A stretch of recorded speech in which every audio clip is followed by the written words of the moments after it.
Bonjour, docteur Ayrton Aubry. Ravi de vous retrouver dans votre programme LASPAT Séminaire. Le LASPAT est un laboratoire de recherche interdisciplinaire de l'Université Gaston Berger de Saint-Louis du Sénégal. Laboratoire d'analyse des sociétés et pouvoirs en Afrique et diaspora impulse une recherche dynamique sur les questions liées à la transformation digitale, au genre et à la démocratie, à l'édition scientifique, aux politiques publiques, au panafricanisme et aux relations internationales. Le LASPAT accorde une grande importance à la formation des jeunes chercheurs et au partage des savoirs. Les séminaires du LASPAT répondent à ce double objectif en mettant en avant le travail de recherche des doctorants et en ouvrant les séminaires à un vaste public. Permettez-moi de me présenter. Je suis Mohamed Mbaye, doctorant à l'Université Gaston Berger de Saint-Louis en sciences politiques, plus particulièrement les relations internationales. Parallèlement, je suis assistant-chercheur au LASPAT. Je prépare une thèse de doctorat sur la ZLECAf, la zone de libre-échange continentale africaine. La ZLECAf est l'un des projets les plus ambitieux de l'Union africaine pour stimuler le commerce intra-africain. Cependant, son déploiement s'inscrit dans un contexte où plusieurs communautés économiques régionales préexistantes sont déjà en activité sur le continent. Cette superposition pose déjà des enjeux de coordination, de cohérence des politiques commerciales et de répartition des compétences entre la ZLECAf et les communautés économiques régionales. On décrit souvent même l'Afrique comme des dispositifs dans le continent, comme des spaghettis dans un bol, pour répéter l'autre, en raison de la multiplicité et du chevauchement des organisations régionales chargées de traiter une multiplicité de problématiques transfrontalières dont l'emmêlement engendre souvent des défis pour la concrétisation de la zone de libre-échange continentale africaine. Nous accueillons aujourd'hui Dr Ayrton Aubry, qui nous a fait l'honneur d'être notre intervenant dans ce séminaire. Bonjour, Dr Aubry. Monsieur Aubry est enseignant en relations internationales à l'Université Cheikh Anta Diop de Dakar. Il est le directeur scientifique de l'axe de recherche Afrique et relations internationales au LASPAT. Après une présentation d'une demi-heure, nous lui poserons quelques questions. Monsieur Aubry, la parole est à vous. Très bien, merci beaucoup Mohamed Mbaye pour cette introduction et merci beaucoup de m'avoir invité à ce séminaire qui a une importance particulière pour moi puisque c'est ma première participation à une activité scientifique dans le laboratoire, le LASPAD, que vous avez défini tout à l'heure et que je viens d'intégrer. Donc c'est toujours un événement important pour un chercheur de participer à des événements comme celui-ci. Je remercie également l'équipe technique du LASPAD pour nous permettre de suivre sans trop de fatigue un événement au format numérique. Donc sans tarder, je vais commencer par préciser que je ne suis pas un spécialiste de la ZLECAf. Je suis plutôt, je connais un petit peu mieux le régionalisme sur le continent africain. Et deuxième précision, je ne suis pas économiste, je suis plutôt politiste. Donc je pense que c'est plutôt sous cet angle-là qu'on va aborder la question de la ZLECAf aujourd'hui. Peut-être que ça va apporter un regard un petit peu complémentaire par rapport au précédent séminaire que vous aviez organisé dans cette série où les aspects techniques et économiques ont déjà été bien abordés. Donc vous l'avez rappelé, Mohamed Mbaye, l'intérêt de cette communication, c'est de voir quelles sont les interactions entre la ZLECAf et les organisations économiques régionales sur le continent. Donc, la ZLECAf, alors j'essaye de passer à la diapositive suivante. Tchac, tchac, tchac. Ok. La ZLECAf, qu'est-ce que c'est? C'est une zone de libre-échange continentale. Ça, tout le monde est d'accord là-dessus. Mais vous l'avez rappelé, sur le continent, il y a déjà plusieurs organisations régionales qui lui préexistent. Elles sont au nombre de 8, telles que reconnues par l'Union africaine, donc les fameuses communautés économiques régionales, mais vous savez qu'en réalité, elles sont beaucoup plus nombreuses. Il y a pléthore d'autres organisations régionales sur les continents. Il y a l'OMVS, par exemple, pour ne citer qu'elle, mais il y en a des dizaines d'autres. Chacune de ces organisations, elle a ses propres règles qui ont été émises patiemment, graduellement, par incrémentation, depuis les années 70, où on a une grosse vague de formation d'organisations régionales. Par exemple, la CEDEAO existe depuis 1975, on a célébré son cinquantenaire il y a quelques semaines, et elle dispose de ses propres règles. Donc la question qui se pose, c'est celle des interactions entre la ZLECAf et ses régions économiques. Si avec ça, vous pourrez me dire, la situation, elle ne serait pas si compliquée que ça, finalement, on pourrait dire. En réalité, non seulement la ZLECAf, elle doit composer avec ces régions qui sont hétéroclites, mais elle doit aussi composer avec un ordre commercial mondial qui est en constante évolution. Il y a les normes de l'OMC, il y a des méga-accords de libre-échange qui sont signés dans d'autres régions du monde, et aujourd'hui, on a une guerre commerciale qui a été déclenchée par le président américain, et donc qui force les États africains à adopter des stratégies nationales. On l'a vu avec la visite récente de 5 chefs d'État de la façade atlantique à la Maison-Blanche. Donc ce dont j'aimerais vous parler aujourd'hui, c'est de tous ces enjeux-là, mais je ne vais pas foncer tête baissée sur la ZLECAf. Avant, je voudrais contextualiser un petit peu les choses en matière de recherche sur le régionalisme. Je suis situé dans les études sur le régionalisme, dans mes recherches, et même si man yagna fi, j'ai été formé dans une université, sur un continent qui tient un discours particulier, souvent péjoratif, sur les projets politiques et économiques africains. Et je pense que cette situation n'est pas sans effet sur mes recherches. Et sur les recherches d'ailleurs en général qu'on peut mener sur le régionalisme en Afrique. Donc dans une première partie, je vais avoir des réflexions plutôt épistémologiques, puis je vais rentrer un peu plus dans le vif du sujet bien sûr, et on va voir le caractère un peu éclaté et fragmenté du continent en matière de régionalisme. Ça, c'est ce qu'on va voir dans un deuxième temps. Et dans une troisième partie, on verra comment est-ce que la ZLECAf circule dans cet environnement fragmenté. Donc, on va commencer alors par la ZLECAf, par la première partie, donc aborder la ZLECAf avec un regard décentré, donc toutes ces réflexions épistémologiques. Donc pour rappel, l'épistémologie, c'est le fait de s'interroger sur nos manières de produire de la connaissance et sur les définitions auxquelles on a recours pour qualifier un produit de scientifique ou non. L'intérêt, il me semble, de l'épistémologie, c'est de questionner aussi nos prérequis académiques, et c'est une étape indispensable et assez habituelle d'ailleurs, pour tout travail de recherche. Et du coup, je voulais commencer avec une question pour vous, Mohamed Baye. Quel mot vous vient à l'esprit lorsque vous entendez parler de la ZLECAf? Quand on parle de la ZLECAf, quel mot, là, spontanément, vous vient à l'esprit quand on parle de à quelle dynamique ce projet panafricain fait référence? Si vous aviez un mot là qui venait à l'esprit. Alors, allez-y. C'est à l'Afrique, pour le continent africain? Ouais, mais quelle dynamique? Quelle dynamique? Cela veut dire? D'accord. Ok, donc je pensais plutôt à un terme plus. En fait, en général, quand on parle de la ZLECAf, le mot qui revient assez rapidement, c'est celui d'intégration. En fait, intégration continentale.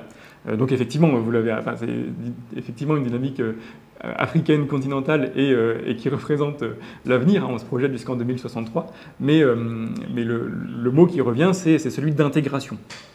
Et je voudrais démontrer, en fait, dans cette première partie, que la logique d'intégration, elle ne va pas nécessairement de soi quand on parle du régionalisme en Afrique ou d'ailleurs ailleurs dans le monde en général. Et je pense d'ailleurs que c'est plutôt le symptôme d'un raisonnement qui prend comme modèle l'intégration européenne. Alors, excusez-moi, j'ai dit... Voilà, ok. Et donc voilà, pour moi, le fait de parler d'intégration automatiquement, quand on parle du régionalisme en Afrique, c'est le modèle d'un raisonnement qui s'appuie sur l'expérience européenne. Et en fait, c'est vrai que le corpus académique traditionnel que vous avez sans doute lu, Mohamed Baye, sur la gouvernance régionale, donc sur les études du régionalisme, en fait, il y a quelques courants théoriques qui existent, 3 principaux courants, le fédéralisme, le fonctionnalisme et le néo-fonctionnalisme. Et en fait, ces 3 corpus théoriques, ils se sont surtout appuyés sur des cas empiriques occidentaux et en particulier des cas européens. C'est le cas notamment du fonctionnalisme qui a été élaboré au milieu du XXe siècle. Et en fait, donc, selon la théorie fonctionnaliste, les États commencent à coopérer dans un domaine particulier, souvent un domaine très précis et très technique, pour aller vers plus d'intégration ensuite, plus d'intégration vers des domaines plus politiques. C'est en fait ce qui se produit via le mécanisme de spillover, donc de débordement. On va commencer sur des thématiques très précises, très techniques, et on va déborder sur des thématiques plus politiques, plus générales. L'auteur qui a beaucoup développé cette théorie, donc la théorie du fonctionnalisme, c'est David Mitrani, avec son ouvrage en 1943, A Working Peace System. Et il dit en fait, lui, que l'intérêt de la théorie fonctionnaliste, c'est de dire, si on coopère sur des questions techniques, on va commencer à connaître ses voisins, à ne plus les considérer comme des ennemis, et finalement, on va finir par évacuer le problème de la guerre. Mais donc là, vous voyez bien qu'il y a une vraie référence européenne. C'est exactement comme ça que c'est construit, puisque c'est construite l'Union européenne, avec une coopération économique d'abord sur le charbon et l'acier, et aujourd'hui une intégration politique. Donc ça, c'est le fonctionnalisme. Première grosse théorie en matière de régionalisme. Deuxième gros courant théorique, le néo-fonctionnalisme, qui lui donc c'est une approche théorique c'est une approche théorique un petit peu plus récente, développée notamment par Ernst Haas, donc un chercheur qui, lui, en fait, va réinjecter du politique. Il va dire les organisations régionales, en fait, elles sont dès le départ aussi composées d'éléments qui relèvent du politique, mais lui, il va voir ça sous l'angle des élites qui composent, en fait, les mouvements d'intégration régionaux, avec l'étude de la bureaucratie, des fonctionnaires, des procédures. Mais là encore, vous voyez bien que c'est un modèle théorique qui est vraiment calibré pour étudier l'Union européenne, avec une bureaucratie très importante. Donc voilà pour deux des principaux courants théoriques qui abordent le régionalisme et qui sont du coup basés sur une expérience européenne. Maintenant, vous pourrez me dire que ce n'est pas un problème, puisque, après tout, l'Union européenne, c'est quand même un cas plutôt réussi d'intégration régionale, à un niveau assez avancé aujourd'hui, et avec une dimension supranationale. Et je pense que vous auriez raison de m'avancer ce contrepoint.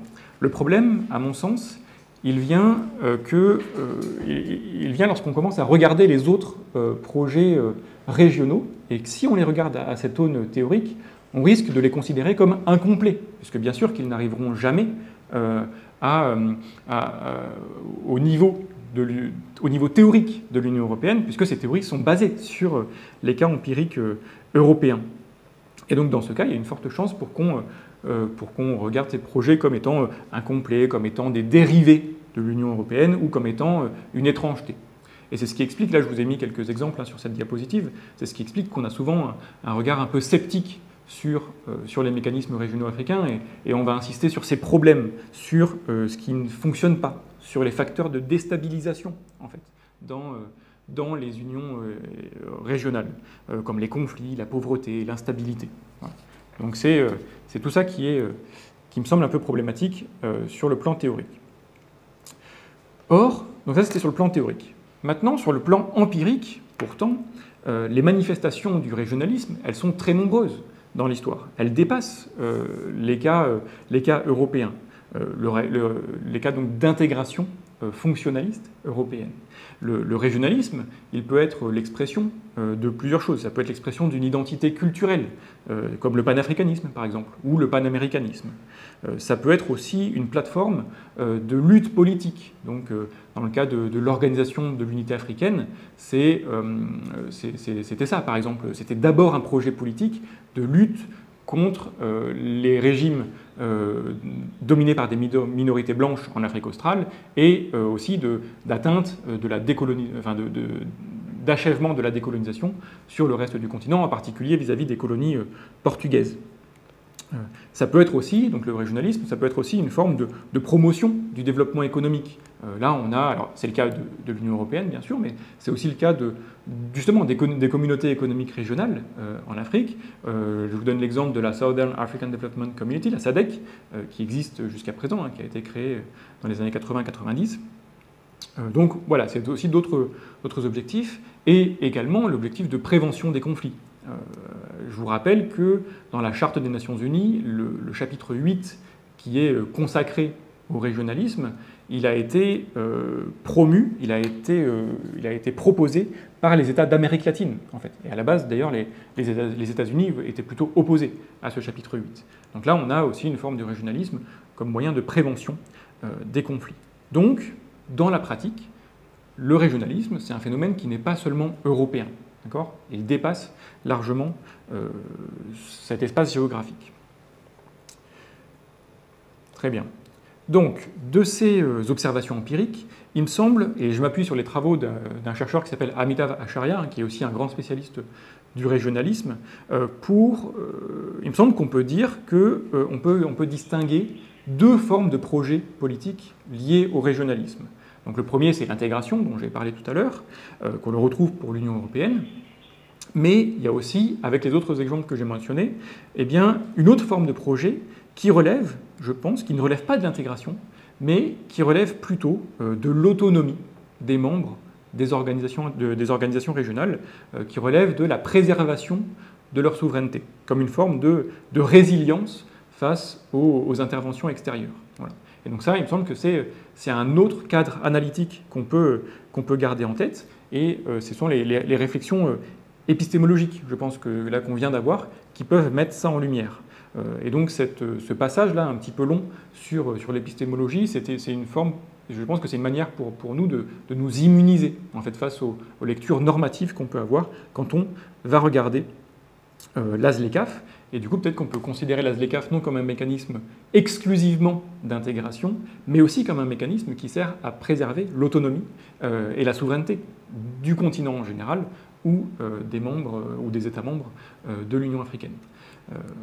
Ne me faites pas dire ce que je n'ai pas dit. Je ne dis pas que l'ASLECAF n'est pas un accord qui ne va pas vers plus d'intégration, mais je dis que cette intégration, elle va de pair avec une préservation de la souveraineté à l'échelle globale.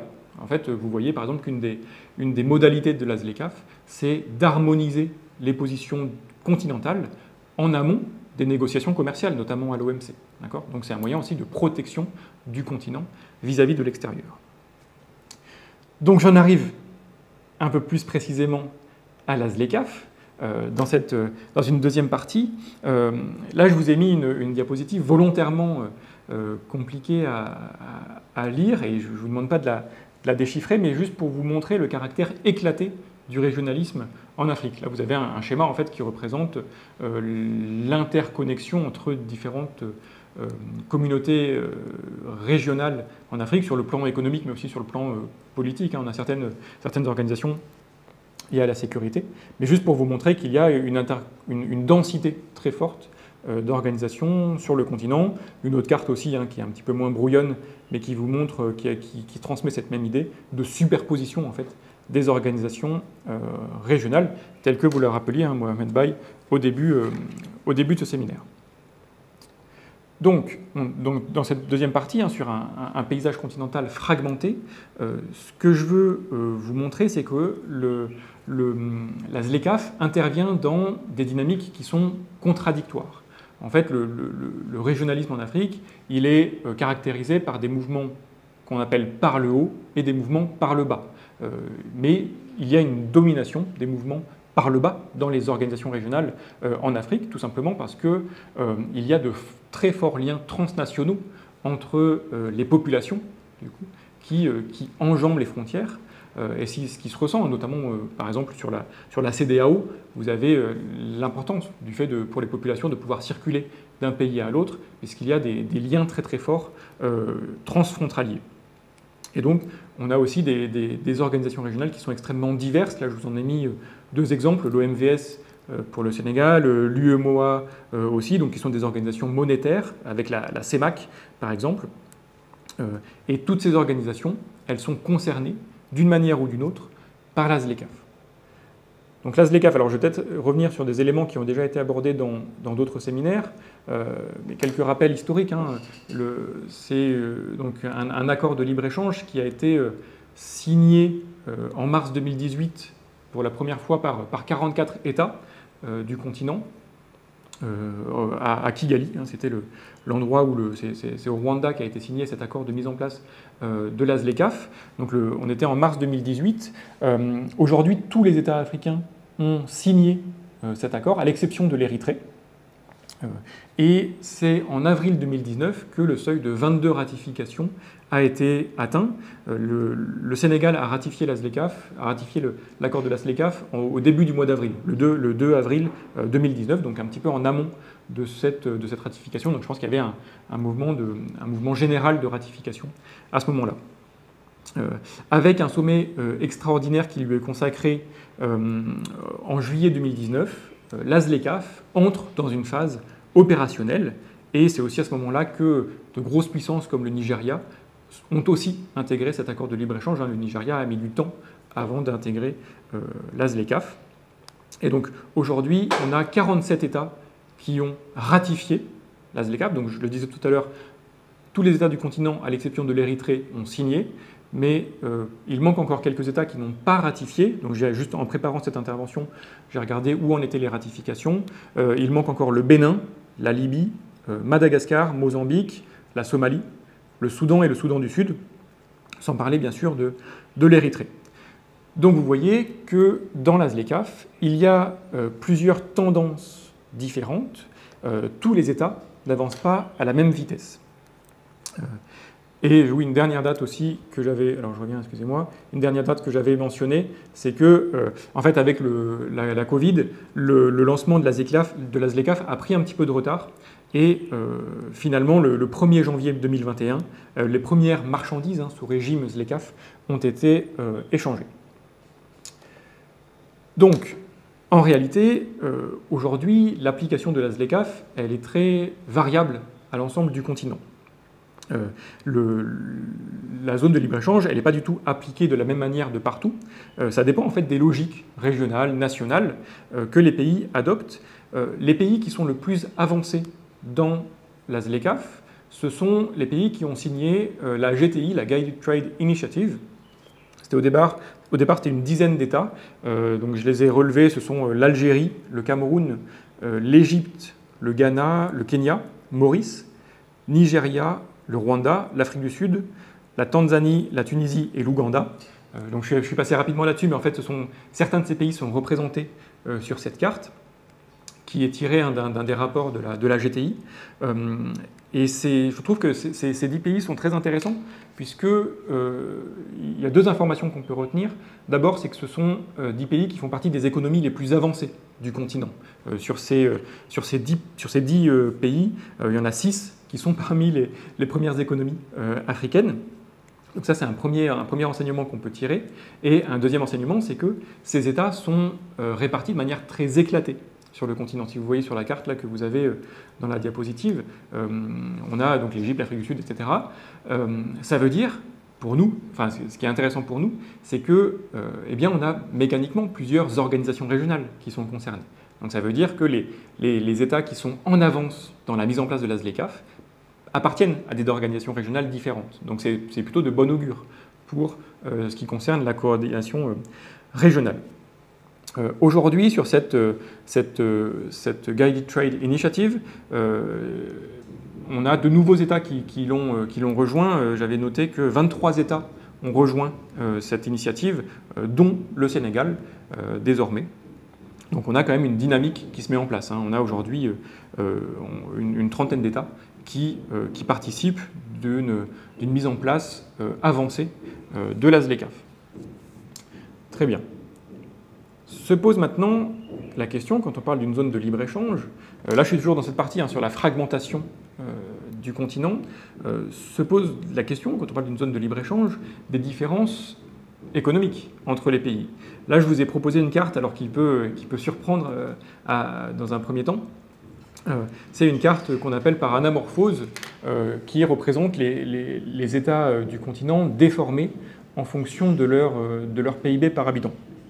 Et vous voyez qu'on a 3 gros points qui se démarquent, donc l'Afrique du Sud tout en bas, le Nigeria en Afrique de l'Ouest et l'Égypte en haut. Et c'est vrai que ces trois États à eux seuls représentent plus de la moitié du PIB du continent. Donc ça fait de la ZLECAf en fait une des zones de libre-échange les plus inégalitaires au monde. C'est une des zones les plus importantes en termes de masse et de volume, mais c'est aussi une des zones les plus inégalitaires, beaucoup plus que la CARICOM, que l'ASEAN, qui sont d'autres zones de libre-échange. Donc, ce qu'on a montré ici, c'est que la ZLECAf, elle évolue dans un environnement qui est extrêmement dynamique, avec des initiatives qui existent à différentes échelles, et des mouvements qui ne vont pas tous dans la même direction, ni à la même vitesse. Donc ça, c'est l'environnement, c'est pour montrer un petit peu la difficulté du sujet, c'est l'environnement dans lequel évolue la ZLECAf. Dans ce contexte, il me semble qu'on peut relever que la ZLECAf, c'est une zone de libre-échange à l'échelle continentale, donc qui va dans le sens d'une continentalisation des politiques publiques sur le continent. Sur le plan symbolique, là, je pense qu'il y a quand même un point intéressant, un point important à relever.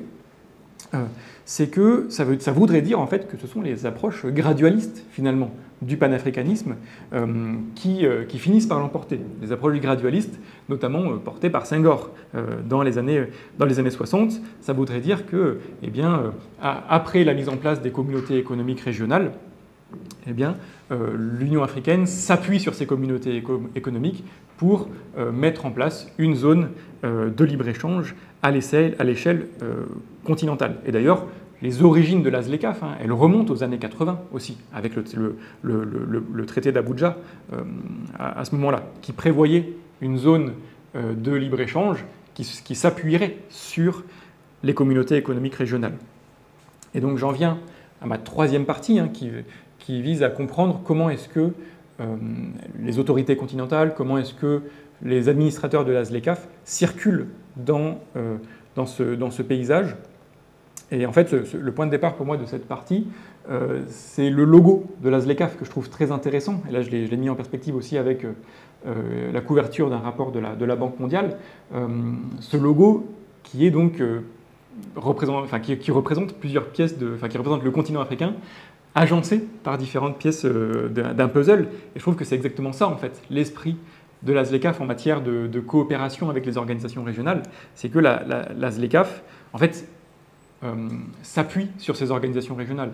Et c'est évident que dès les premières discussions sur la mise en place d'une zone de libre-échange continentale, c'est évident que les organisateurs, les personnes qui ont discuté à ce moment-là, avaient en tête les organisations régionales et tous les défis en termes de coopération, de coordination que cela impliquait. Donc, du coup, plusieurs mécanismes ont été mis en place pour dépasser cette dynamique de fragmentation. Plusieurs mécanismes ont été mis en place, et donc je vais vous en présenter quelques-uns. Le premier, qui est assez récent, c'est la mise en place d'un secrétariat permanent, dont le siège est à Accra, au Ghana. Et c'est un poste qui a été mis en place en février 2020. C'est un Sud-Africain qui occupe ce poste aujourd'hui, Wamkele Mene, alors le poste, il a été désigné à ce poste en février, mais il a pris position en août 2020, et donc c'était le moment de l'ouverture du secrétariat permanent à Accra, au Ghana.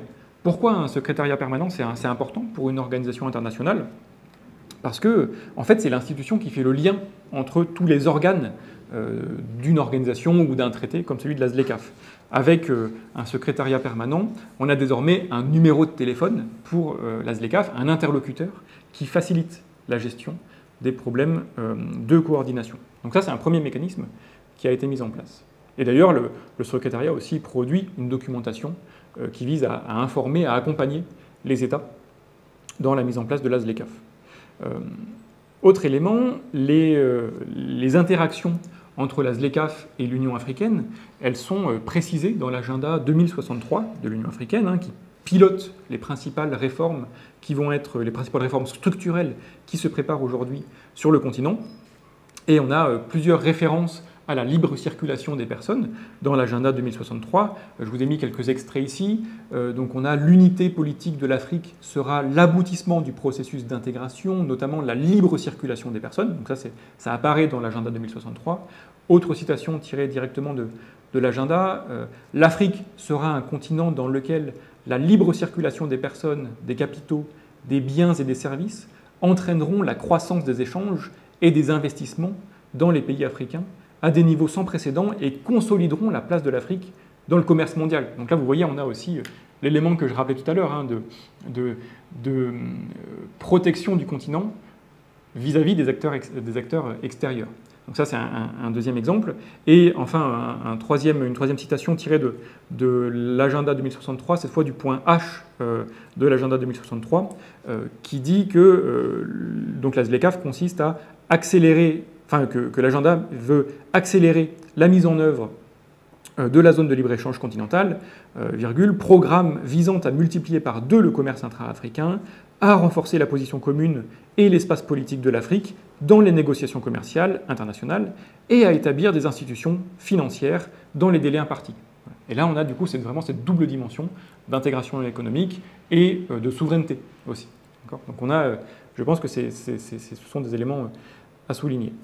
En plus de l'agenda 2063, on a l'article 19 du traité qui met en place la ZLECAf, qui vient poser certains principes, et notamment, en fait, le principe selon lequel, s'il y a conflit entre l'accord de la ZLECAf et les dispositions des communautés économiques régionales, eh bien, par principe, c'est l'accord de la ZLECAf qui prime sur les communautés économiques régionales. Donc là, les choses sont assez claires, en fait. En matière de coordination, elles sont précisées dès cet article 19.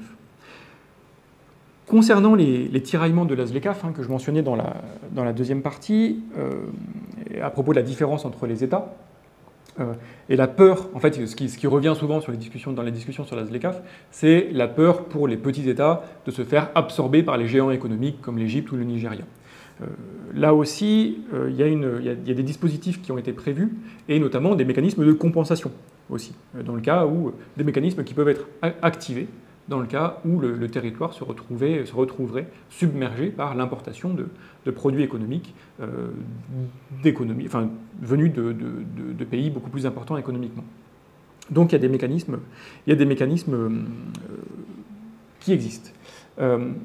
Je précise aussi que dans les textes, vraiment dans les textes, donc je vous ai parlé de l'article 19, mais dans le traité d'Abuja de 91, en fait, il était déjà prévu que la ZLECAf s'appuie sur les blocs régionaux. C'est vraiment explicité dans les textes que les communautés économiques régionales c'est ce qui est écrit ici, sont des blocs contribuant à la création de la ZLECAf. J'avance un petit peu, puisque je vois que j'arrive au bout du temps de ma présentation, mais j'ai presque fini. Donc on a tous ces éléments, mais il y a quand même des... Alors oui, je vais passer sur cette diapositive, mais c'est pour vous montrer que, en fait, on a plusieurs dispositions qui sont prises par toutes les communautés économiques régionales. Donc là, vous avez les communautés qui sont reconnues par l'Union africaine, et en fait, la ZLECAf déjà englobe presque toutes ces prérogatives, toutes les prérogatives de ces communautés. Mais je passe un petit peu là-dessus, pour vous dire qu'il y a quand même quelques questions qui sont non résolues jusqu'à présent. Et en préparant cette intervention pour ce séminaire, moi-même j'ai eu du mal à trouver, enfin d'ailleurs je n'ai pas trouvé les interventions. J'ai contacté des personnes qui travaillent à la CEDEAO et à la ZLECAf, mais je n'ai pas eu de retour de leur part sur ces questions précises.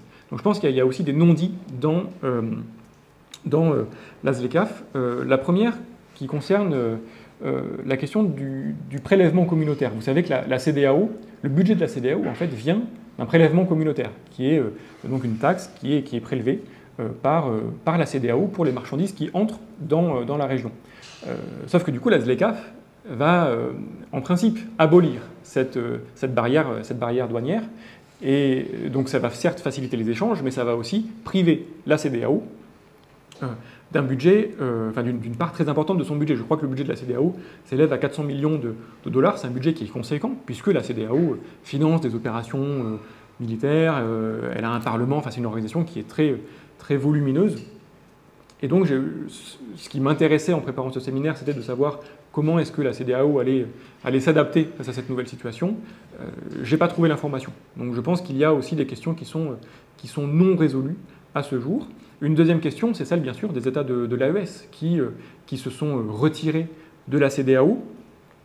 mais ce sont des États enclavés, en fait. Le Niger, le Burkina Faso, le Tchad, excusez-moi, le Niger, le Burkina Faso, le Mali, d'ailleurs le Tchad est aussi un pays enclavé, mais ces trois États sont des économies qui reposent énormément sur le port de Dakar, sur sur les ports de Côte d'Ivoire, etc. Donc, il y a une vraie dépendance au commerce extérieur de ces pays.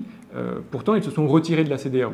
Donc se pose la question de comment est-ce que la ZLECAf va s'appliquer sur ces États-là, d'autant plus dans un contexte où, alors les sanctions ont été levées, mais dans un contexte où potentiellement des sanctions économiques sont prises aussi. Voilà. Comment est-ce que les sanctions économiques naviguent dans un environnement dirigé par la ZLECAf? Ce sont des questions auxquelles j'aurais bien aimé répondre à l'occasion de ce séminaire, mais je n'ai pas obtenu d'informations satisfaisantes là-dessus.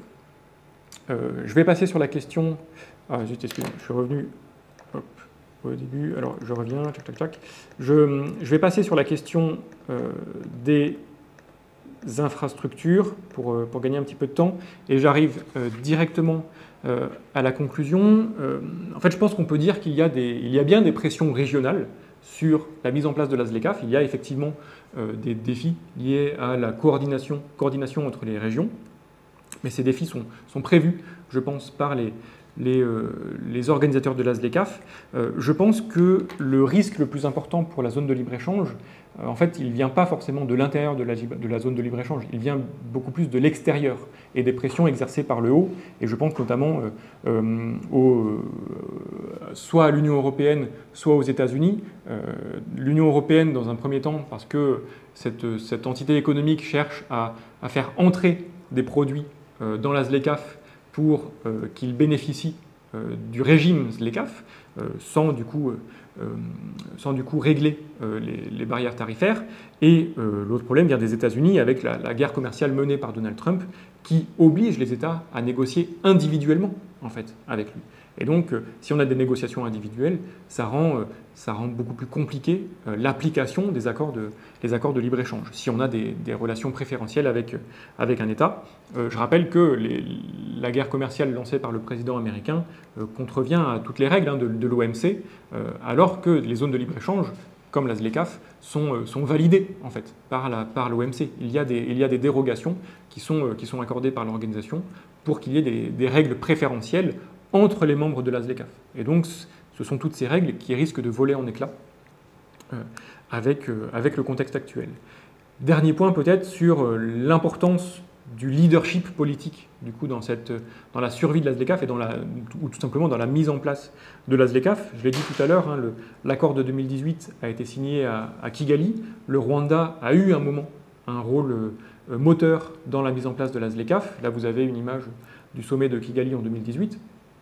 Aujourd'hui, on a d'autres États qui peuvent prendre le relais. Le Ghana est l'un d'eux. Je vous disais que le secrétariat de la ZLECAf est installé à Accra. Et ça, ce sont des choses qu'on peut repérer si vous regardez les stratégies nationales qui visent à intégrer les États ou les régions dans la zone de libre-échange. C'est très intéressant de comparer les stratégies entre elles. Si vous regardez la stratégie du Ghana, elle est extrêmement bien ficelée. En fait, c'est un document qui est très très clair, qui est très très bien pensé. Je me suis d'ailleurs appuyé beaucoup sur ce document pour préparer ma présentation. Et notamment au niveau infographie. Ils ont de très bonnes infographies sur ce document. Je vous invite à le consulter hein, si vous voulez avoir plus d'informations. Mais si on le compare avec d'autres documents stratégiques, y compris d'ailleurs celui pour le Sénégal, celui aussi pour le Niger, hein, j'avais relevé, qui existent au moins, qui sont accessibles, mais qui sont beaucoup moins clairs. Voilà. Donc ça permet aussi de voir quels sont les pays qui sont à l'avant-garde dans l'implémentation de la ZLECAf. Et je ne parle pas du tout des États qui n'ont pas publié cette stratégie nationale. Voilà. Je vais m'arrêter ici pour cette présentation. Merci beaucoup, Mohamed Baye, encore une fois. Et je reste à votre disposition pour des questions et pour l'échange. Merci beaucoup, Monsieur Aubry, pour cette présentation aussi riche quantitativement, mais aussi qualitativement. Comme vous l'avez souligné, la ZLECAf s'inscrit dans une dynamique d'intégration et ce qui se voit clairement à travers les objectifs de la zone de libre-échange continentale africaine pour créer un marché unique pour les biens et services, pour aussi stimuler le commerce intra-africain, accroître la valeur ajoutée locales, mais aussi harmoniser les normes commerciales et promouvoir l'industrialisation et l'emploi. Donc la ZLECAf s'inscrit dans une continentalisation des politiques publiques, comme vous l'avez dit. Docteur Aubry, la première question, il s'agit de savoir les appartenances multiples des États africains à plusieurs communautés économiques régionales. Cette situation favorise-t-elle ou bien complique-t-elle l'intégration économique africaine? Ok, merci Mohamed pour cette question. Donc ce que je disais dans ma présentation, c'est que en fait cette existence, elle n'a pas été découverte au moment de la mise en place de la ZLECAf par les organisateurs de la ZLECAf. Et en fait, bien sûr qu'elle a été prévue par les différents membres de la zone de libre-échange. Donc le fait qu'il y ait une superposition vient... disons, elle peut venir brouiller un petit peu la lecture qu'on peut faire de la ZLECAf, mais en fait, je pense que les économies africaines, en général, sont déjà habituées à évoluer dans un contexte extrêmement enchâssé, où il y a des chevauchements entre les différentes organisations internationales et régionales, et donc c'est pas du tout un problème qui est insurmontable. Tout à l'heure, je vous ai montré donc le schéma un petit peu volontairement brouillon des États africains et leur multi-appartenance à des organisations régionales. En fait, ce même schéma existe aussi pour l'Union européenne, et il est extrêmement, il est peut-être encore plus complexe, il est encore plus brouillon que ce qu'on peut observer pour le continent.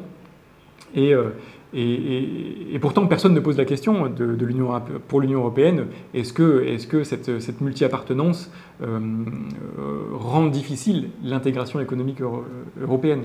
Donc je pense au contraire qu'il y a des fonctionnaires sur le continent qui sont compétents, qui sont habitués en fait, à évoluer dans un contexte de multi-partenariat, et c'est pas du tout problématique. Et d'ailleurs, pour terminer là-dessus, la ZLECAf vient plutôt simplifier ces démarches en imposant un régime unique aux marchandises. Donc elle vient, je pense, plutôt simplifier les choses là-dessus. D'accord. Donc, les communautés économiques régionales peuvent constituer de tremplins pour la zone de libre-échange continentale africaine, puisque, comme vous l'avez dit, les États africains sont habitués à ces superpositions.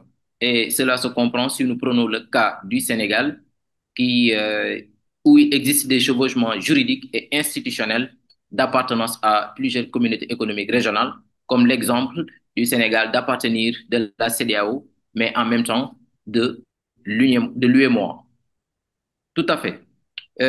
Monsieur Aubry, la seconde question, il s'agira de se demander, comme vous l'avez souligné, vous savez que les communautés économiques régionales ont parfois des bilans mitigés, pour ne pas dire qu'elles n'ont pas réussi à leur mission. Mais comment peut-on s'appuyer sur ces communautés économiques régionales qui n'ont pas réussi pour mettre en place une zone de libre-échange continentale africaine? Et là, par là, je reviens à votre exemple. Prenons le cas de la CEDEAO que nous connaissons le plus. Au sein de la CEDEAO, rien que la CEDEAO, il y a une fissure avec euh, la mise en accord de l'AES, l'Alliance des États du Sahel. Donc, comment peut-on s'appuyer sur ces instruments régionaux pour mettre en place la ZLECAf, alors qu'au sein de ces communautés économiques régionales, il y a des fissures? Oui, vous avez tout à fait raison de le rappeler. Il y a le cas de la CEDEAO et donc de l'AES. Et aujourd'hui, par exemple, si vous allez en Afrique australe, hein, vous avez par exemple la SADC qui a du mal à se faire entendre sur la situation à l'est de la RDC, parce que la SADC n'arrive pas à repousser les forces du M23 qui sont soutenues par le Rwanda. Donc on a effectivement un paysage économique, un paysage régional sur le continent qui, sur le plan politique, sur le plan politique, fait face à des situations qui sont très compliquées. Et la CEDEAO, je le rappelais dans la présentation, et même enfin, le cas pour la CEDEAO va plus loin, puisqu'on a ces 3 États qui se sont retirés de l'organisation. La réponse que je vous ferai, c'est que je vous dirais que ces États se sont retirés pour des raisons politiques. D'accord ? Ils ne se sont pas retirés pour des raisons économiques de la CEDEAO, sauf si on considère que c'est en réaction aux sanctions économiques qui ont été prises, mais ce sont avant tout des décisions politiques qui sont une réaction à l'action politique de la CEDEAO. Et de la même manière, les difficultés de la SADC en Afrique australe viennent de son action politique ou militaire. Donc je pense qu'il faut distinguer ces différentes actions. Avant de répondre à votre question, c'est que le bilan en fait, des communautés économiques régionales, il est mitigé sur le plan politique. Et d'ailleurs, quand on célébrait le cinquantenaire de la CEDEAO, souvent on regrettait que le processus ne soit pas allé plus loin, notamment en matière de prise en compte, enfin ce qu'on appelle la CEDEAO des peuples, en fait, et que les populations ne soient pas plus mises en avant dans l'organisation régionale. Donc il y a, je pense, des problèmes politiques pour ce qui concerne ces organisations, mais sur le plan économique, les choses sont en marche en fait. Il existe un commerce intracommunautaire qui est très important, et d'ailleurs c'est souvent ce qui revient quand on étudie la zone de libre-échange continentale africaine, c'est que le commerce intra-régional est beaucoup plus important que le commerce extra-régional en Afrique. Même si, bien sûr, que c'est bien connu, le commerce intra-africain en général est moins élevé que dans les autres zones économiques du monde. Mais en tout cas, les principaux échanges sur le continent se font vers les pays voisins. Donc je pense qu'il y a déjà une intégration économique qui est forte. Donc sur le plan économique, en fait, voilà, ce que vous relevez sur le bilan mitigé, je pense que c'est une dimension qui est avant tout politique, beaucoup plus qu'économique. Maintenant, la ZLECAf est une zone de libre-échange qui, pour l'instant, n'a pas vocation à aboutir à une intégration politique du continent. C'est une zone de libre-échange, tout simplement, qui vise à permettre aux États africains, aux économies africaines, excusez-moi, de se positionner sur la chaîne de valeur globale des marchandises, de mieux préparer les négociations commerciales, etc., et de aussi protéger le marché continental, mais on n'est pas encore sur des dimensions politiques. Donc je ne vois pas de contradiction pour l'instant à ce niveau-là. Merci beaucoup. Donc, ces communautés économiques régionales, parce que si nous faisons le constat pour chaque région, à l'est, à l'ouest, au nord, au sud et même au centre, comme par exemple la CEDEAO pour l'Afrique de l'Ouest, la CEAC pour l'Afrique centrale, le COMESA pour l'Afrique de l'Est et l'Afrique australe, la SADC pour les pays d'Afrique australe, tous ces sous-organisations régionales, donc, ont un apport positif dans le cadre de la mise en œuvre de la zone de libre-échange continentale africaine, avec déjà des textes institutionnels, mais aussi des infrastructures pour lier le commerce transfrontalier. Vous l'avez dit, l'Afrique est l'une des régions où on a en tout cas un fort taux d'intégration sous-régionale. Tout à l'heure, M. Aubry, vous avez parlé d'une intégration par le bas dans le cadre de la zone de libre-échange continentale africaine. Est-ce que vous pouvez y revenir pour éclairer un peu? Qu'est-ce que vous voulez dire à travers ce concept d'intégration par le bas dans le cadre de la ZLECAf? Oui, tout à fait. Alors l'intégration par le bas, je l'ai mentionné plutôt pour certaines organisations régionales, typiquement la CEDEAO, qui s'appuient sur les relations transnationales en fait, qui existent entre les populations au-delà des frontières. Et donc, la libre circulation des personnes et des marchandises est aussi poussée, et aussi, il y a une vraie pression qui vient par le bas pour plus d'intégration en termes de libre circulation des personnes et des marchandises. Je pense qu'on peut transférer d'une certaine manière, avec des nuances bien sûr, ce raisonnement à la ZLECAf, même si la ZLECAf vient quand même est un processus qui est quand même beaucoup décidé à l'échelle des dirigeants de l'Union africaine et donc des États africains, beaucoup plus que c'est un processus qui vient par le bas. Mais je pense qu'on peut quand même faire une analogie entre les deux, tout simplement parce que la ZLECA va impliquer des acteurs privés, donc des acteurs non étatiques, dans le commerce intracontinental. Et donc, forcément, pour que la ZLECA soit un succès, il faut qu'il y ait une dynamique par le bas. Maintenant, ce n'est pas le cas jusqu'à présent. En fait, quand on étudie un tout petit peu la ZLECAf, il revient assez régulièrement que il y a un manque d'information des populations et aussi des entrepreneurs pour ce qui concerne cette zone de libre-échange. Et souvent, en fait, les individus ou les entreprises connaissent le nom de la ZLECAf, mais ne savent pas exactement à quoi elle fait référence, et ne savent pas comment ces entreprises ou ces populations peuvent y participer. Donc il y a, disons que le dynamisme par le bas, donc par des dynamiques transnationales, est indispensable au succès de la zone, mais pour l'instant, il n'est pas abouti sur le continent.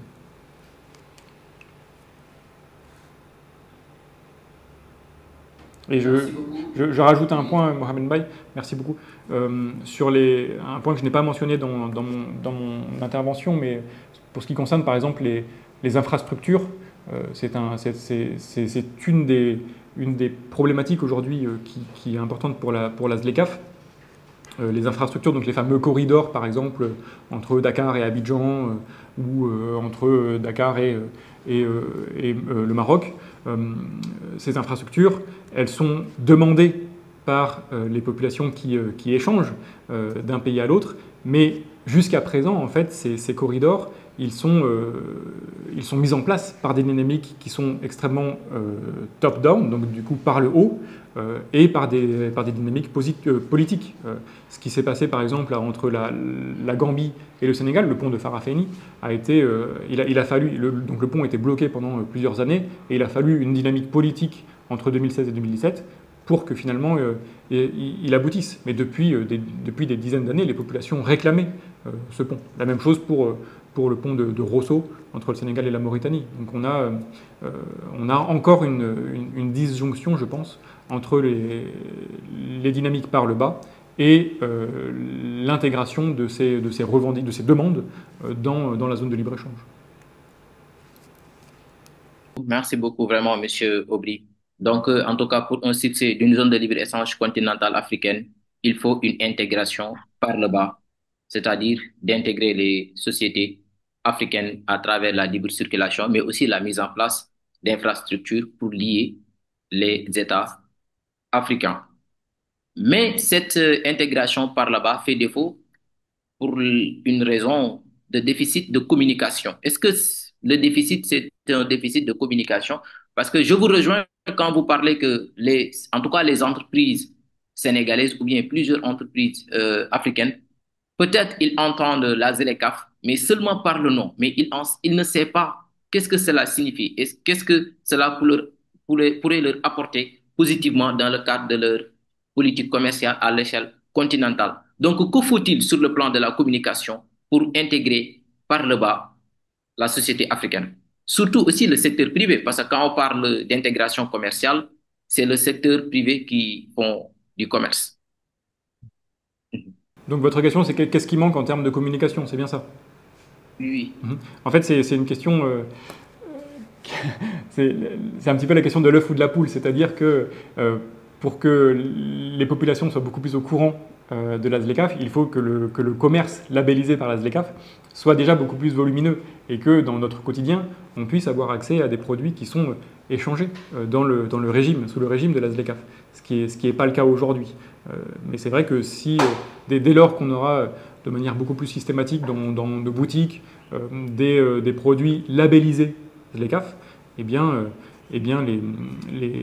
mécaniquement, en fait, sans forcément d'entreprise de communication très très importante, mais juste mécaniquement, on aura beaucoup plus connaissance de ce régime. Et peut-être aussi que le paysage des produits qui sont échangés va changer, d'ailleurs lui aussi, puisqu'on aura désormais des produits peut-être kenyans, nigérians, rwandais dans nos étals, ce qui est beaucoup plus que ce qui est le cas aujourd'hui. Merci beaucoup. Monsieur Aubry, tout à l'heure, vous avez parlé de la zone de libre-échange continentale africaine comme l'accord commercial le plus inégalitaire dans le monde. Parce que peut-être certains pays en Afrique sont beaucoup plus avancés en matière d'intégration économique. Si nous prenons le cas du Maroc, le cas de l'Égypte, de l'Afrique du Sud, en tout cas qui sont économiquement beaucoup plus avancés que d'autres pays. Donc, est-ce que la zone de libre-échange continentale africaine ne sera-t-elle pas beaucoup plus bénéfique qu'à ces pays développés, contrairement à des pays encore qui sont encore dans une économie sous-développée? Si nous prenons le cas du Tchad et certains pays d'Afrique subsaharienne, est-ce que la ZLECAf ne sera-t-elle pas beaucoup plus avantagée que pour ces pays développés? En fait, la question que vous me posez, elle a été, en fait, elle est systématiquement traitée par les économistes sur quelle que soit la zone d'intégration, qui a intérêt en fait à plus d'intégration commerciale.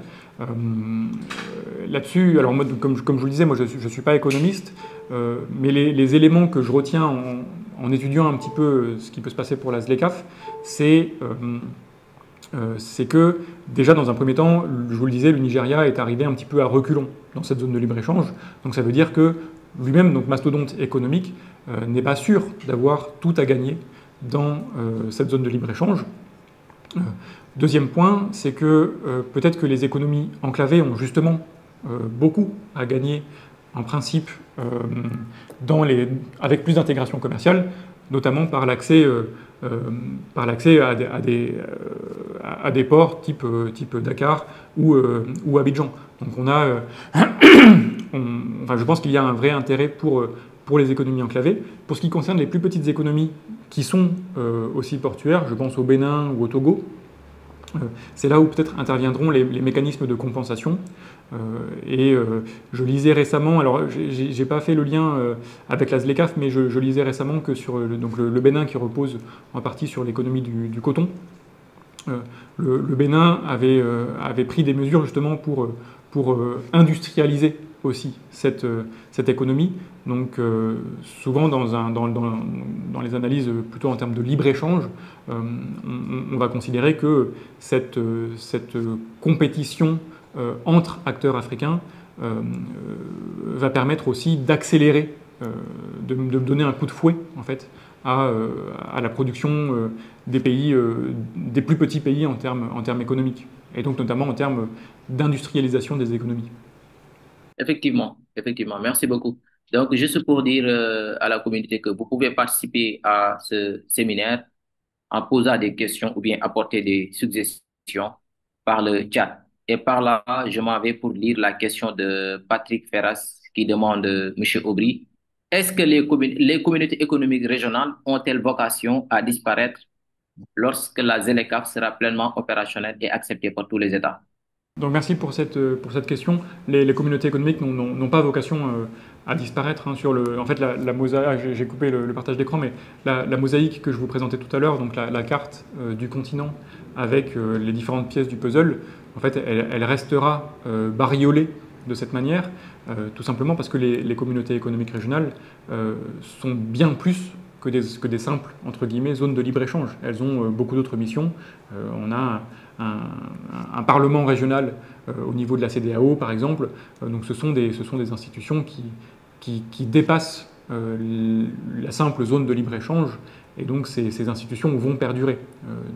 Tout simplement parce que les organisations économiques régionales ne sont plus simplement des organisations économiques régionales, elles sont aujourd'hui, pour certaines, hein, la SADC et la CEDEAO en particulier, des organisations qui sont aussi politiques, en fait. Donc les communautés économiques régionales perdureront bien après que en fait, l'objectif de la ZLECAf, c'est d'instaurer un régime de libre-échange pour 90% à peu près des marchandises échangées sur le continent, avec 10% de marchandises qui seraient sous un régime un peu différencié du fait de leur caractère un peu stratégique.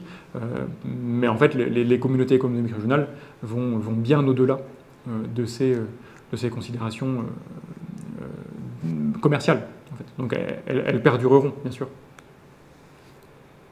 D'accord. Et Donc, la ZLECAf peut-être ne vise pas. si je peux rassurer, excusez-moi, désolé, mais si je peux rajouter que la question peut-être est à poser dans l'autre sens. Est-ce que les organisations régionales survivront euh, avant en fait la mise en place totale de la ZLECAf? C'est plutôt, enfin là je le répétais tout à l'heure, mais on célébrait les 50 ans de la CEDEAO. C'est un cinquantenaire qu'on a célébré à un moment de questionnement existentiel pour la CEDEAO, avec le retrait quand même de 3 de ses membres qui représentent une valeur géographique très très importante.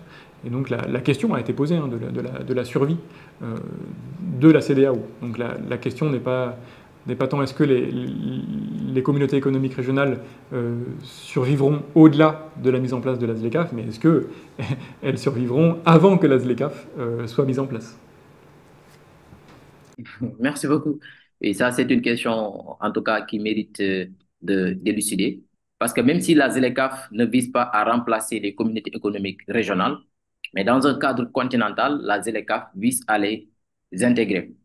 Et c'est par là que, M. Aubry, je pose cette question de savoir, est-ce que, comme par exemple, pour tout à l'heure, vous avez en tout cas abondamment parlé d'un regard décentré sur la ZLECAf, vis-à-vis des autres accords régionaux dans d'autres pays, dans d'autres zones.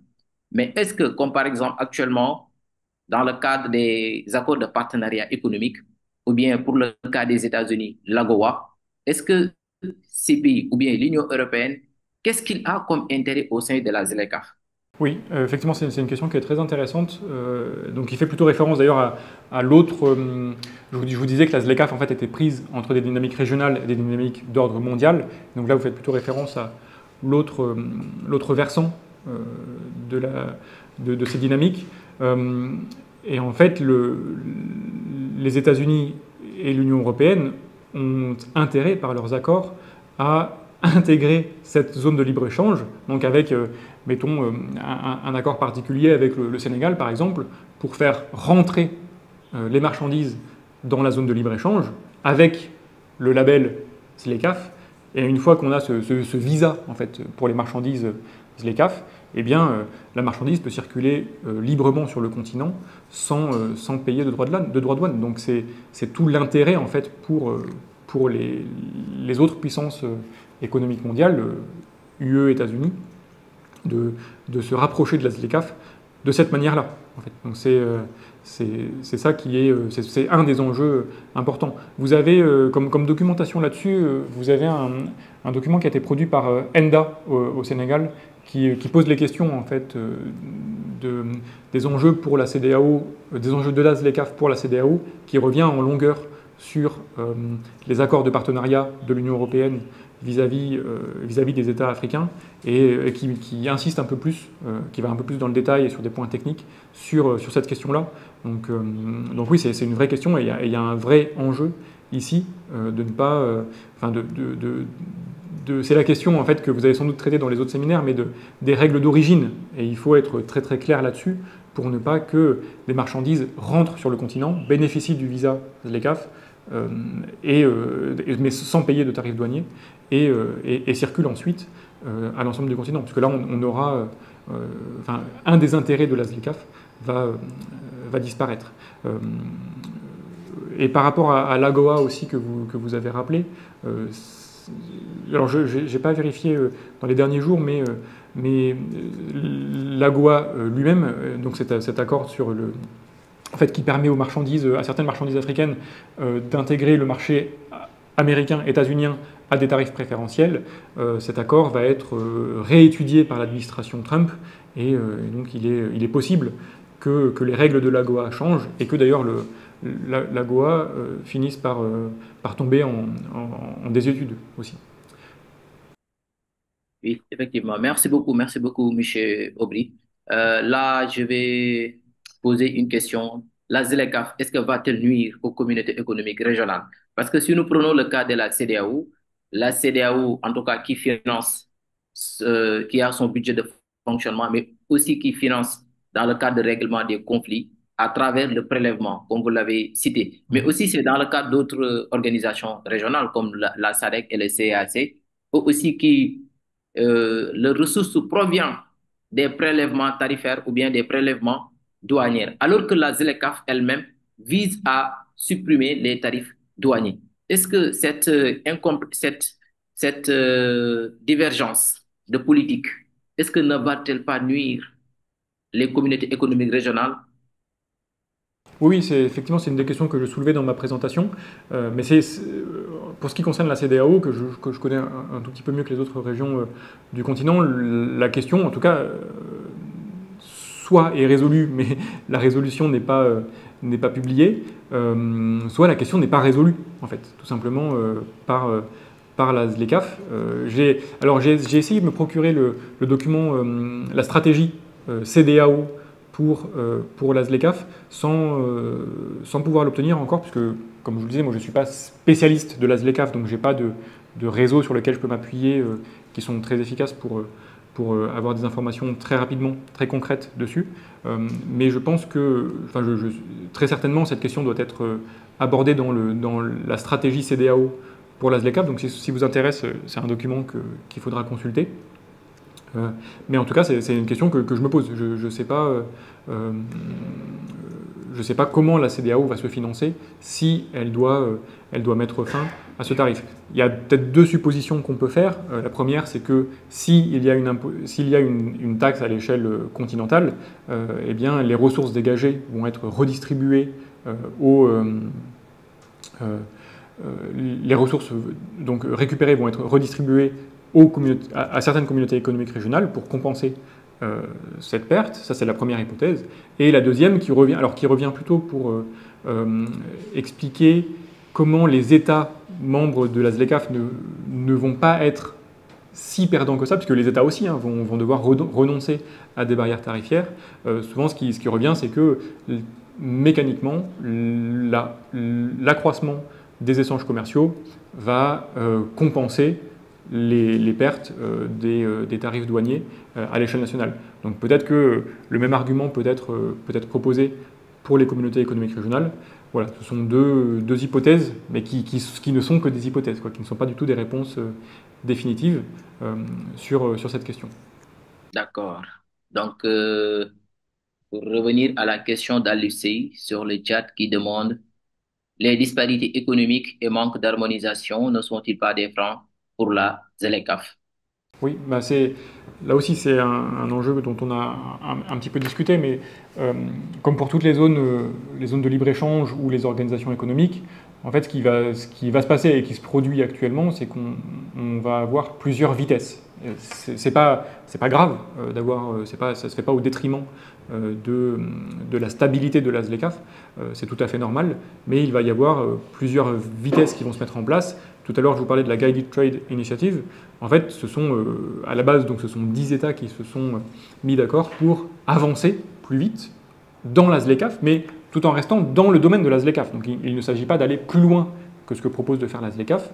Il s'agit juste de dire, bah, nous on est prêts, on a les infrastructures qui sont là, on a au niveau administratif, on est prêt en termes de documents à signer, etc. Donc on y va.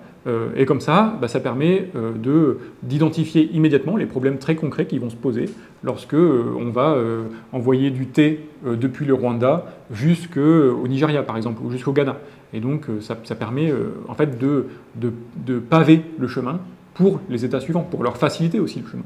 Donc il ne me semble pas que la différence... disons, le manque d'harmonisation soit un problème en tant que tel. Enfin, en tout cas, à l'heure actuelle, le manque d'harmonisation ne vient pas mettre en danger la ZLECAf dans la mesure où le processus avance quand même. Même s'il avance à différentes vitesses, on peut supposer que la dynamique est celle de... en fait, il y a une lame de fond qui arrive concernant la ZLECAf et l'économie, disons la zone de libre-échange, se met en place à l'échelle continentale. Et les disparités économiques, donc ce qu'on disait tout à l'heure sur le Nigeria notamment, certains mécanismes sont prévus, reste à voir aussi leur efficacité. de ces mécanismes. Mais ça, ce sont des choses qui seront confirmées au fil de la mise en place de la ZLECAf. Effectivement, juste pour rappeler que la ZLECAf, ce n'est pas un accord qui est déjà structuré. En tout cas, nous sommes toujours dans le cadre des négociations pour la mise en place de la ZLECAf. Donc, il s'agit maintenant d'ajuster avec le temps, parce que ça fait seulement 4 ans que le ZLECAf a été opérationnel. Et même si nous comparons cela, juste pour aider à l'UCI par rapport à ces questions qui revient sur les disparités économiques, la ZLECAf n'a que 4 ans. Maintenant, si nous prenons le cas de la CEDEAO, qui a récemment fêté ses 50 ans, et toujours dans le cadre de la CEDEAO, il y a ces problèmes de financement, ces problèmes de disparité économique. Donc, parfois, si la CEDEAO qui a 50 ans, là où on parle de disparité toujours économique, avec même l'absence de monnaie unique dans le cadre de la CEDEAO, Monsieur Aubry, est-ce que nous pouvons s'entendre sur cette question de monnaie unique au sein de la ZLECAf en Afrique, une monnaie unique? Parce que l'Afrique est l'un des rares continents dans le monde avec 55 États. L'Afrique a 42 monnaies et 42 monnaies qui ne sont pas compatibles entre eux. Alors ça, c'est un économiste qui pourra répondre à votre question. Voilà, il faut voir jusqu'où ira l'intégration économique de la ZLECAf. Mais en tout cas, sur les avantages ou les inconvénients d'une monnaie, c'est une question qui relève beaucoup plus des économistes que des politistes pour l'instant. Du moins à l'échelle continentale, dans la mesure où la question spécifique, par exemple, du franc CFA est un petit peu différente par rapport aux autres monnaies qu'on trouve dans le continent. Donc j'évacue un petit peu la question.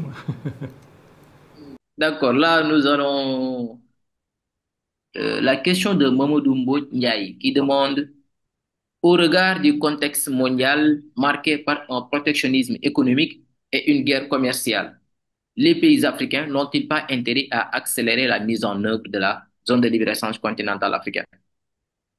La question, en fait, est celle de c'est la question que je posais en ouverture de ma présentation. C'est à quoi sert la ZLECAf?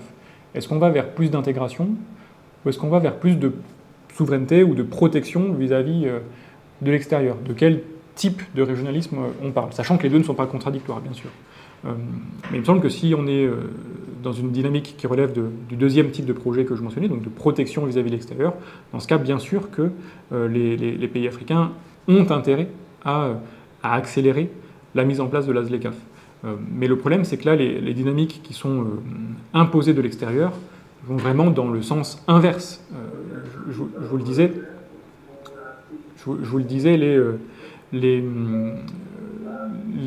tarifs qui sont mis en place par les États-Unis, notamment, ciblent les États africains individuellement. En fait. Donc vous avez chaque État qui a une taxe différente qui lui est imposée. Et du coup, eh bien, là, moi je serais très curieux en fait, d'en apprendre un petit peu plus sur le contenu exact des discussions, au-delà de ce qui a été médiatisé, mais des discussions entre les 5 chefs d'État de la façade atlantique africaine et la Maison-Blanche, il y a quelques semaines, concernant la libre circulation des marchandises, puisque la question c'est de savoir si, quand Bassirou Diomaye Faye vient à la Maison-Blanche, est-ce qu'il s'exprime au nom du continent ou au nom du Sénégal? Je pense qu'il le fait au nom du Sénégal. Donc, et ça, ce sont des entailles qui sont portées à la ZLECAf. Dès qu'on a des négociations individuelles, on offre l'opportunité aux acteurs extérieurs de fractionner l'unité du continent en matière commerciale. Donc oui, je pense que les États africains, si on considère la ZLECAf comme une zone de protection de la souveraineté du continent, les États africains ont intérêt à accélérer ce processus, mais ça veut dire aussi jouer collectif, en fait, et y compris contre des acteurs aussi importants que les États-Unis. Mais ce sont des décisions qui sont extrêmement dures à prendre aujourd'hui et dont on ne mesure pas forcément les conséquences. C'est vrai que si les menaces en face sont de récupérer des tarifs douaniers à 50%, eh bien, la hiérarchie est vite faite entre la promotion de la ZLECAf et la promotion de l'économie nationale. Donc, ce ne sont pas les autres citoyens des États africains qui élisent les présidents nationaux. Ce sont avant tout leurs citoyens nationaux. Donc il y a des stratégies nationales, quoi. Oui, effectivement, il y a des stratégies nationales dans plusieurs pays, notamment même pour le Sénégal. Nous avons une stratégie nationale dans le cadre de la mise en œuvre de la ZLECAf. Mais juste pour revenir à votre question, parce que aussi il apparaît fondamental pour l'Afrique de reproduire le même schéma que l'Union européenne. Au moins d'essayer d'avoir un seul siège au sein de l'organisation au sein de l'OMC. Parce que actuellement, avec le contexte mondial où le protectionnisme domine sur la scène internationale, donc l'Afrique a beaucoup intérêt de se réunir, en tout cas économiquement. Et là, pour un peu citer la question de Mohamed Ahmad, qui vous remercie d'abord, M. Aubry, la ZLECAf a des visées essentiellement économiques, mais son efficacité ne dépend-elle pas d'une intégration politique réussie? Donc, M. Ahmad se demande, même si la ZLECAf a des visées économiques, mais son efficacité ne dépend-elle pas d'une intégration politique réussie? De toute façon, les différentes thématiques sont toujours liées entre elles, et l'économie dépend largement des autres dimensions, que ce soit des dimensions politiques, culturelles ou autres. Enfin, Kwame Nkrumah le rappelait dès les indépendances. Il disait cherchez d'abord le royaume politique avant l'intégration économique. Donc, bien sûr que les dimensions politiques sont importantes. Est-ce qu'elles doivent précéder l'intégration économique? Je répondrai encore une fois avec l'exemple des infrastructures. Tout simplement, donc la mise en place d'infrastructures lourdes est essentielle pour une intégration, pour la mise en place d'une zone de libre-échange à l'échelle continentale, donc des corridors routiers, des aéroports éventuellement, des ponts pour éviter d'utiliser à chaque fois un bac pour franchir un fleuve, etc. Donc on a des infrastructures qui sont très lourdes, qui sont aussi transfrontalières, et donc qui nécessitent une coopération politique. Et donc là, l'intégration politique est nécessaire. Il ne s'agit pas forcément d'une intégration totale à l'échelle du continent et complète, mais il faut de toute façon qu'il y ait des discussions d'ordre politique entre les différents chefs d'État. Et je rappelle, hein, l'exemple du pont de Farafenni me semble très important. C'est qu'on a pendant longtemps des populations et des entreprises qui réclamaient la mise en place de ce pont, mais ce ne sont pas du tout des considérations économiques qui ont fait que ce pont a finalement été mis en place, ce sont des considérations politiques. En fait, tout simplement, le changement de régime en Gambie entre 2016 et 2017 et l'implication du Sénégal dans ce changement de régime. Donc oui, bien sûr que les dynamiques économiques sont tributaires des dynamiques politiques. Ça, c'est évident. Pour finir, peut-être, sur l'exemple des infrastructures, c'est le NEPAD aussi qui est au cœur de ces dynamiques, mais qui, là aussi, lui, le NEPAD, et vous l'avez rappelé, hein, Mohamed Maï, dans un des précédents séminaires, le NEPAD est plutôt sur une pente déclinante, disons.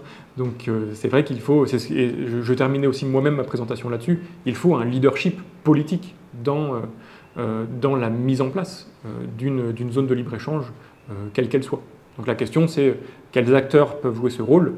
On parlait du Rwanda à un moment, j'ai mentionné le Ghana. Aujourd'hui, il y a au sein de l'Union africaine un responsable de la ZLECAf, hein, c'est Mohamedou Issoufou, l'ancien président du Niger. Mais c'est vrai que c'est pas quelqu'un qu'on entend, c'est pas quelqu'un qui est très audible sur la question de la ZLECAf, ne serait-ce que à cause de la situation politique au Niger. Le Sénégal a eu la présidence de l'Union africaine en 2022-2023, avec les différents bouleversements internationaux, en particulier la guerre en Ukraine, qui a été déclenchée exactement à ce moment-là. La ZLECAf n'était pas une des priorités du Sénégal.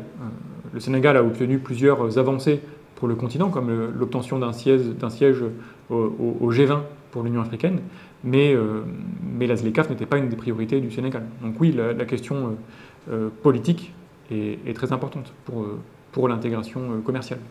Merci beaucoup. Donc, la question politique demeure fondamentale dans le cadre d'une intégration régionale. Juste, Monsieur Aubry, si vous n'avez pas autre chose à apporter, moi, ma dernière question, c'est de savoir, est-ce que croyez-vous réellement, vous, Monsieur Aubry, est-ce que croyez-vous réellement à une zone de libre-échange continentale africaine?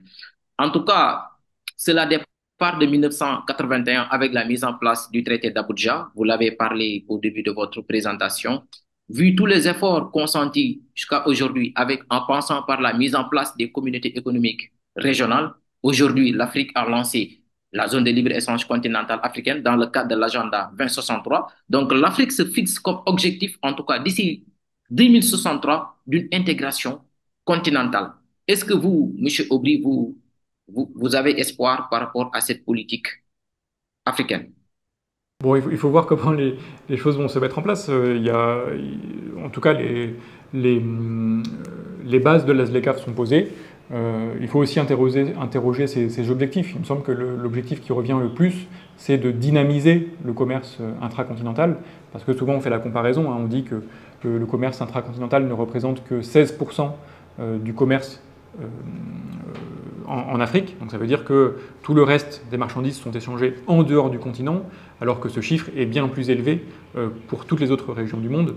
Et donc l'objectif de cette zone, c'est d'accroître, en fait, donc d'augmenter la part du commerce intra-africain dans le commerce, dans les commerces des États africains. Et ça, ce sont des objectifs qui sont tout à fait atteignables par, par la mise en place de cette zone. Voilà, si les objectifs sont d'aller vers plus d'intégration politique, peut-être que là, effectivement, on aura des déceptions, mais ça rejoint ce que je disais tout à l'heure, c'est que le modèle n'est pas forcément, ne doit pas forcément être un modèle européen ou des modèles d'intégration politique qui se passent ailleurs. En fait, je vous le disais, l'ASLECAF intervient dans un contexte dynamique qui est mondial, certes, mais qui est aussi continental. Donc ce sont ces dynamiques-là qui vont donner la forme à la ZLECAf, la forme que va prendre la ZLECAf à l'avenir. Et donc, est-ce qu'elle va réussir ou pas? Pour moi, ce n'est pas tant la question, c'est plutôt quelle forme prendra la ZLECAf à l'horizon, notamment l'horizon 2063. À quoi est-ce que ça va ressembler? C'est plutôt ça la question que je me pose. Merci beaucoup, Monsieur Aubry. Si vous n'avez pas d'autres choses à apporter, nous vous remercions vraiment de votre présentation, mais aussi nous remercions à tous les interlocuteurs qui ont participé à ce séminaire, mais aussi à l'équipe technique du laboratoire. Donc, en somme, nous pouvons retenir que la réussite de la zone de libre-échange continentale africaine dépend fortement de sa capacité à s'articuler efficacement avec les communautés économiques régionales, mais aussi de faisant cet effort pour dépasser les obstacles institutionnels et en capitalisant sur les expériences régionales déjà acquises. Donc, l'Afrique ainsi pourra se progresser vers une véritable intégration économique continentale, une condition sine qua non à son développement durable et souverain. Je vous remercie infiniment d'avoir accepté de nous entretenir.